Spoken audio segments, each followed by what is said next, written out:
প্রিয় দ্বাদশ শ্রেণী তথা উচ্চ মাধ্যমিক পরীক্ষার্থীরা, তোমরা যারা 2026 সালে পরীক্ষা দেবে এবং তোমাদের যাদের রাষ্ট্রবিজ্ঞান সাবজেক্ট রয়েছে, তো এই রাষ্ট্রবিজ্ঞানের 4th সেমিস্টারের জন্য তোমাদের নিউ সিলেবাসের দেখো তোমাদের 2 নম্বর, 4 নম্বর এবং 6 নম্বরের উত্তর সহ আমি তোমাদের সাজেশন নিয়েছি এবং তোমরা অবশ্যই যাদের এই রাষ্ট্রবিজ্ঞান রয়েছে, পলিটিক্যাল সায়েন্স রয়েছে, তোমরা প্রথম থেকে শেষ পর্যন্ত জুড়ে থাকো এবং কিছু না কিছু তোমরা কিন্তু বুঝতে পারবে, জানতে পারবে এবং সাজেশন আশা করি তোমরা কমন পেয়ে যাবে।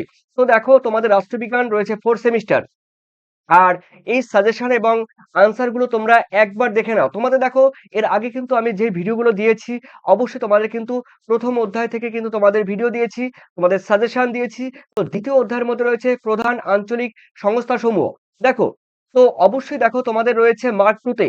এই মার্ক টু এর মধ্যে প্রথমে রয়েছে দেখো সার্ক। সার্কের পূর্ণ রূপটি এবং সেই সঙ্গে রয়েছে সার্কের প্রধান কার্যালয় কোথায় অবস্থিত। দেখো সার্কের পূর্ণ রূপ হলো সাউথ, দেখো south Asia association for regional regional cooperation রয়েছে। আর রয়েছে দেখো সার্কের প্রধান কার্যালয় রয়েছে কিন্তু নেপালের কাঠমান্ডুতে। আর সার্কের প্রথম সম্মেলন অনুষ্ঠিত হয়েছিল কিন্তু পূর্ববঙ্গের অর্থাৎ বাংলাদেশের ঢাকায়। আর হেডকোয়ার্টার বললে কিন্তু নেপালের কাঠমান্ডুতে। ওকে, এরপরে রয়েছে দেখো তোমাদের সেকেন্ড কোয়েশ্চেন রয়েছে, আমি 2 নম্বরের 4 নম্বরের এবং 6 নম্বরের প্রশ্ন উত্তরগুলো কিন্তু তোমাদের বলে দেবো উত্তর সহ। দেখো, এমন দুটি দেশের নাম লেখো যারা ইউরোপিয়ান ইউনিয়ন এবং ন্যাটোর দুটি সদস্য রয়েছে। দেখো জার্মানি এবং ফ্রান্স, এবং অন্যান্য রয়েছে, উদাহরণগুলো অন্যান্য বলা যাবে। এরপরে রয়েছে দেখো সার্ক। সার্ক কবে গঠিত এবং কোথায় গঠিত হয়?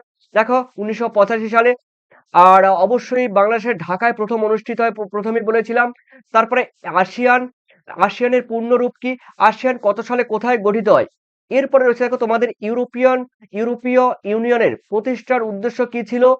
আর সেই সঙ্গে রয়েছে দেখো তোমাদের 6 নম্বরের কোশ্চেন, ইউরোপীয় ইউনিয়নের প্রতিষ্ঠা বর্ষ এবং প্রতিষ্ঠাতা চুক্তির নাম কি ছিল? আর রয়েছে দেখো 7th কোশ্চেন, ইউরোপিয়ান ইউনিয়নের সদর দপ্তর কোথায় অবস্থিত? আর ঠিক আছে, ইউরোপিয়ান ইউনিয়নের মুদ্রার নাম কি? এরপরে দেখে নিচ্ছি আমি 8 নম্বরের কোশ্চেন। 8 নম্বরের কোশ্চেনের মধ্যে রয়েছে দেখো বর্তমানে ইউরোপিয়ান ইউনিয়নের কয়টি সদস্য দেশ রয়েছে? টোটাল 27টি সদস্য দেশ কিন্তু রয়েছে। ওকে, এরপর আমি দেখে নিচ্ছি তোমাদের পরের কোশ্চেন রয়েছে 9 নম্বরে। 9 নম্বরের মধ্যে রয়েছে ইউরোপিয়ান ইউনিয়নের নীতি নির্ধারণকারী সর্বোচ্চ সংস্থার নাম কি?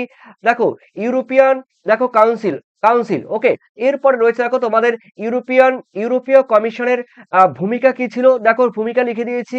এরপরে রয়েছে দেখো তোমাদের কেন ইউরোপিয়ান ইউনিয়নের একটি সফল আঞ্চলিক সংস্থা, মানে একটি সফল মানে সাকসেসফুল আঞ্চলিক সংস্থা কেন বলা হয়েছে, এর কারণ কি? এরপরে দেখে নিচ্ছি তোমাদের